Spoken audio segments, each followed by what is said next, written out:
Olá, eu sou Angélica Moreira, sou psicóloga e hoje eu vou falar para vocês um pouco sobre as 5 situações que todo ansioso entende muito bem, porque passa no seu dia a dia, porque acaba sofrendo com elas no seu dia a dia, nas situações que vivencia. Número 1, perder o sono.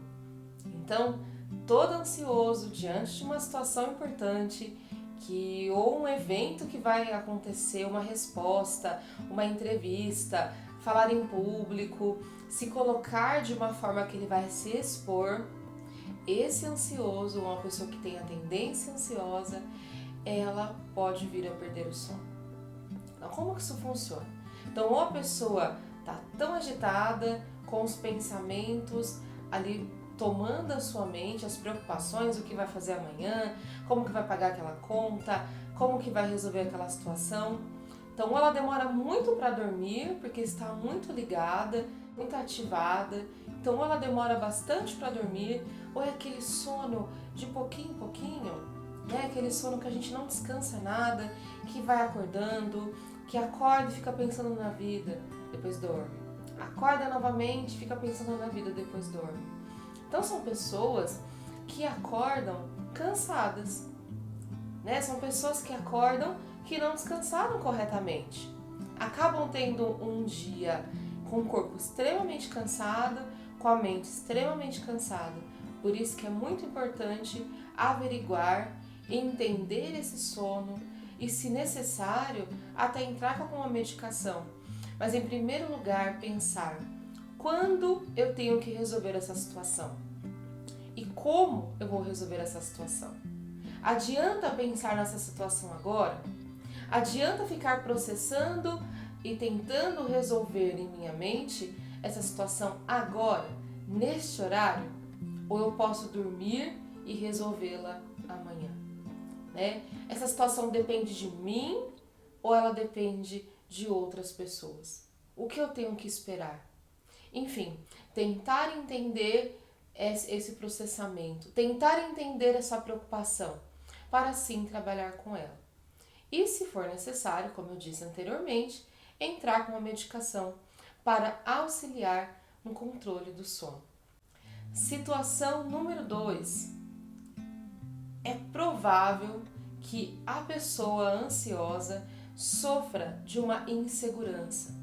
Quando ela tiver que passar por uma situação, por exemplo, foi chamada para participar de uma entrevista de emprego, é comum que ela ache que aquela situação é muito maior que ela. Se colocar como pequenininha diante de uma situação muito maior.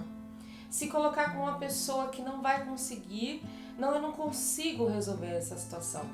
Não vou conseguir falar em público, não vou conseguir expressar quem eu sou nessa entrevista. E muitas pessoas já vêm de outras negativas, né? Então já passou por outras entrevistas que tiveram outras negativas, que foram reprovadas. E aí chega uma nova entrevista e pensa: nossa, eu vou ser reprovada de novo. Ou tiveram outras situações que tiveram dificuldade de falar em público, de se expor, e teve uma situação difícil. Então se coloca nessa outra oportunidade com aquele medo, com aquela insegurança, achando que aquela situação é muito difícil de ser resolvida, ou com aquela sensação de que eu não vou conseguir. É muito comum que essa pessoa ache essa situação é muito maior que eu, ou esse sentimento que está me agitando é muito maior que eu. Por isso, essa pessoa precisa entender os seus sentimentos, entender por que essa situação gera para ela tudo isso, entender por que ela se coloca tão pequena diante de uma situação, perceber a sua força, perceber a sua capacidade para sim poder enfrentá-la. Porque é muito comum para os ansiosos ou para os inseguros ter um comportamento evitativo, quer dizer, eu não vou fazer isso agora, né? Sendo que, na verdade, a maioria das situações nós vamos precisar enfrentar. Situação número 3. Achar ou entender que se tem muita coisa para fazer, mas na verdade se tem 3 coisas para fazer. Você já acordou um dia ansioso, agitado? Nossa, eu tenho tanta coisa para fazer hoje, eu tenho tanta coisa para fazer essa semana. E aí você começou a fazer as coisas e colocou no papel e na verdade eram 3 ou 4 coisas apenas. Porque nós podemos às vezes fazer aquela tempestade no copo d'água, né? Ter aquela sensação de que temos tanta coisa para fazer, tanta coisa para resolver, mas na verdade é a desordem nos nossos pensamentos, a desordem na nossa organização. Muitas vezes a gente acha que tem tanta coisa para fazer, que é tão difícil de resolver, mas como pensamos com praticidade, quando a gente faz, né, aquela listinha, né, quando a gente faz aquele cronograma, aquela ordem, aquela organização dos nossos projetos, nós conseguimos olhar para eles com mais clareza, né? Já atendi pessoas que falavam assim: nossa, eu tenho tanta coisa para fazer, né? Eu tenho tanta coisa para resolver. Tá bom, pois bem, vamos listar então essas coisas que você tem para fazer. Vamos colocar em prioridades. E aí a hora que vai ver de fato, não, mas é possível sim resolver. Eu consigo fazer isso primeiro, eu consigo fazer isso depois, eu consigo fazer isso depois. Claro, desde que essa pessoa deixe de assumir aquilo que não é seu. Porque muitas vezes nós não conseguimos resolver as situações porque a gente vai assumindo, a gente vai dizendo sim para tudo que nos pedem e que nem tudo é de nossa responsabilidade. Então, é muito importante se fazer uma organização, um cronograma, colocar os pensamentos, os sentimentos e a vida em ordem. Situação número 4. A preocupação com o que as outras pessoas vão falar, né?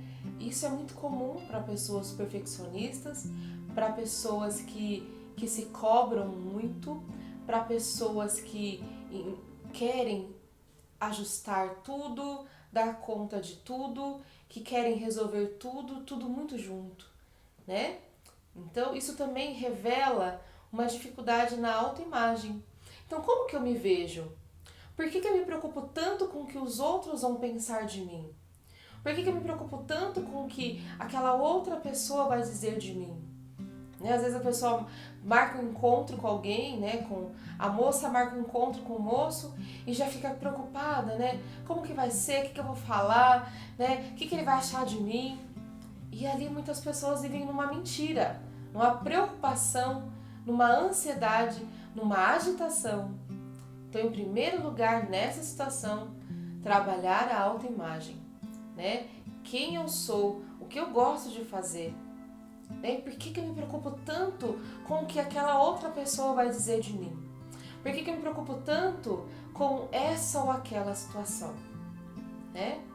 Então, é claro, né, que eu estou falando aqui de 5 situações, mas a gente vê aí tantas situações que o ansioso pode passar, né, que reverberam aí, que tocam na vida do ansioso e que também tem influência direta com as pessoas que vivem com esse ansioso.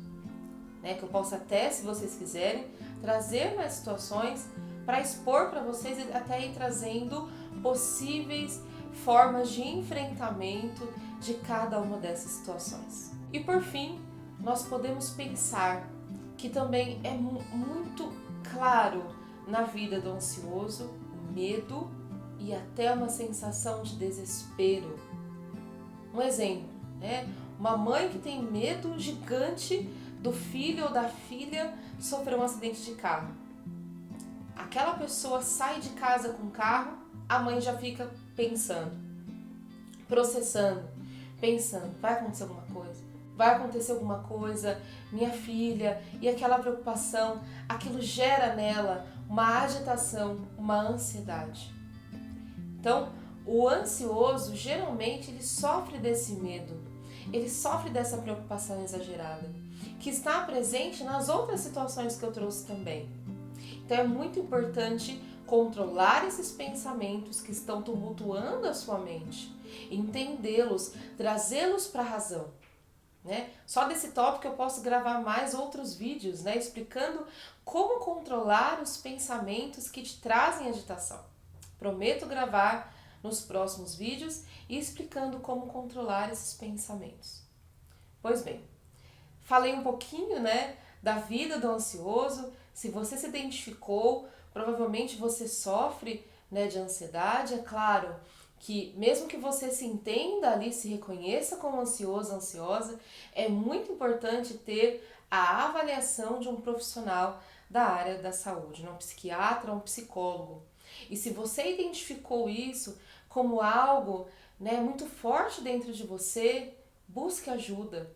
Busque ajuda para colocar a vida em ordem, busque ajuda para aprender a lidar com esses sintomas, com esses sentimentos e com essas situações.